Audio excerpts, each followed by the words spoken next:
সংসদ নির্বাচন অবাধ ও সুষ্ঠু করতে আইন শৃঙ্খলা বাহিনীর প্রধানদের সঙ্গে আলোচনায় বসছে নির্বাচন কমিশন। সকাল 11টার দিকে রাজধানীর আগারগাঁও নির্বাচন ভবনে এই প্রাক প্রস্তুতিমূলক সভা হবে। বিজলি কেবলসের স্কিন কোটেড ইনসুলেশন আগুন প্রতিরোধী। বিজলি কেবলস, নিরাপদ আজীবন।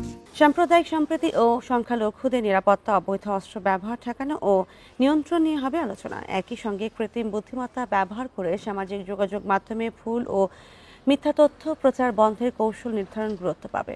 আইনশৃঙ্খলা বাহিনীর শীর্ষ ব্যক্তিদের সঙ্গে ইসির প্রথম বৈঠকে সিইসি ও 4 নির্বাচন কমিশনার উপস্থিত থাকবেন।